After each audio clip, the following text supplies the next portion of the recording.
তো বললাম তো শুক্রবার দিন দেখতে এসেছিলাম মাকে। তারপরে শনিবার দিন গেল, রোববার দিন আবার সকালবেলা আহ, মানে মানে আমার বোনের বর ফোন করে, মানে কার্তিক ফোন করে বলে এই এই ব্যাপার, ঠিক আছে, আহ, তোমরা তাড়াতাড়ি আসো।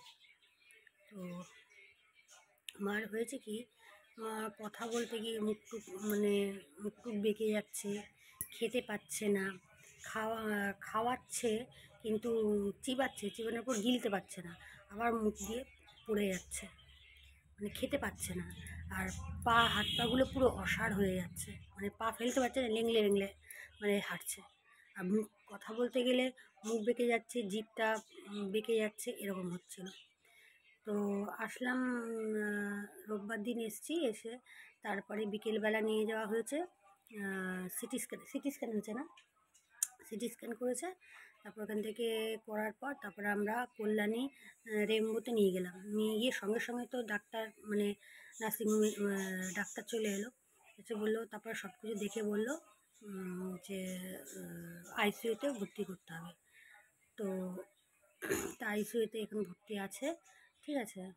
আর মাকে এমনিতে খেতে পাচ্ছে না, এই জন্য নাকের মধ্যে নল দিয়ে তারপরে খাওয়ানো হচ্ছে। মানে খুব প্যাথেটিক, খুব প্যাথেটিক। আমাদের মা তো আমরা সামনে দেখছি তো, বুঝতে পারছি।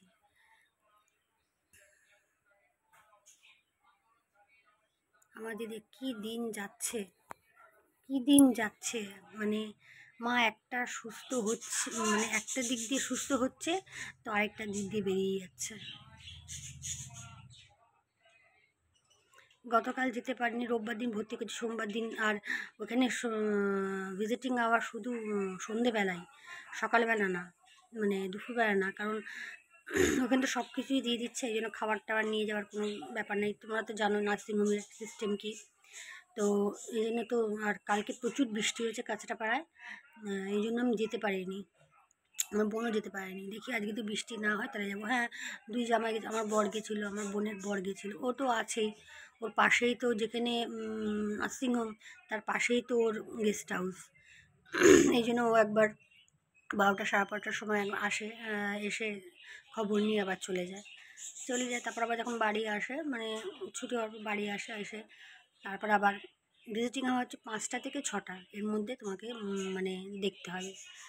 আর কি, মানে 2-3 মিনিটের বেশি না। তারপরে একটু দূর থেকে দেখতে হবে, মার গায়ে টাচ করা যাবে না, বেশি কথা বলা যাবে না। আইসিইউতে তো এরকমই তো হয়, সে তো জানোই, কেউ জানো আবার কেউ হয়তো জানো না। খুব দিন যাচ্ছে, খুব খারাপ দিন যাচ্ছে, মানে যখনই মার রিপোর্টগুলো ভালো এসছে দেখে আমরা খুব খুশিতে বাড়ি ফিরেছিলাম। তারপর শনিবার দিন বিকেলবেলা শুনি যে মার না কেমন যেন লাগছে। তারপরের দিনই রোববার দিন সকালবেলা ফোন করলো কার্তিক যে এই ব্যাপার, তোমরা আসো, যদি নার্সিংহোমে ভর্তি করতে হয়। হ্যাঁ, ঠিক করতেই হলো।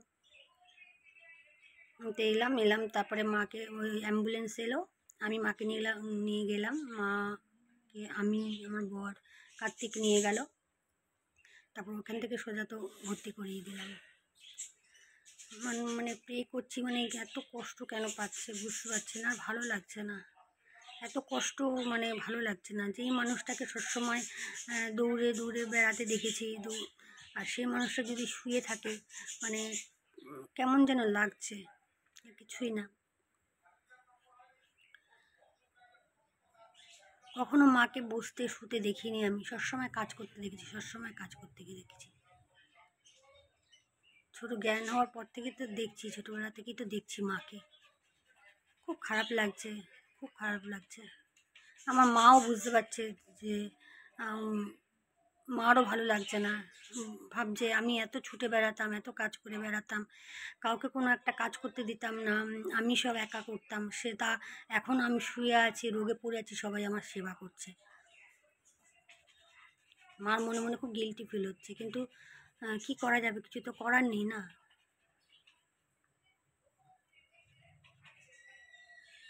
ভালো লাগছে না, সত্যি কিচ্ছু ভালো লাগছে না। ভগবানের কাছে রাত দিন ডাকছি যে মা যেন এবার পুরোপুরি সুস্থ হয়ে একদম বাড়িতে চলে আসুক সুস্থ হয়ে। ভগবানের কাছে প্রে করছি যাতে মা তাড়াতাড়ি সুস্থ হয়ে চলে আসে এবার। চলো, আমার এই জন্য ভিডিও আমি করছি না। কী করে করবো বলো, কোন সিচুয়েশনে করব? সেরকম কি সিচুয়েশন আছে ভিডিও করার বলো? ফেসবুকে ভিডিও করেছি, সেগুলো আমি শুক্রবার দিন এসেছিলাম, চলে গেলাম। শনিবার দিন সন্ধ্যেবেলা সব ওইগুলোকে শিডিউল করে রেখেছিলাম বলে এই যে আমার টাইম টু টাইম ওগুলো আপডেট হচ্ছে। ইউটিউবেও তাই, আমার সব সেট করা আছে, টাইম টু টাইম মানে ওটা পোস্ট হয়ে যাচ্ছে। শুক্রবার থেকে আমি কোনো ভিডিও করিনি, শুক্রবার থেকে ইউটিউবে। ফেসবুকে শনিবার রাত্রে সব কিছু সেট করে রেখেছিলাম, 2 দিনেরটা। আর না, সত্যি ভালো লাগছে না। ভগবান মানে সত্যি মানে কী বলবো। চলো।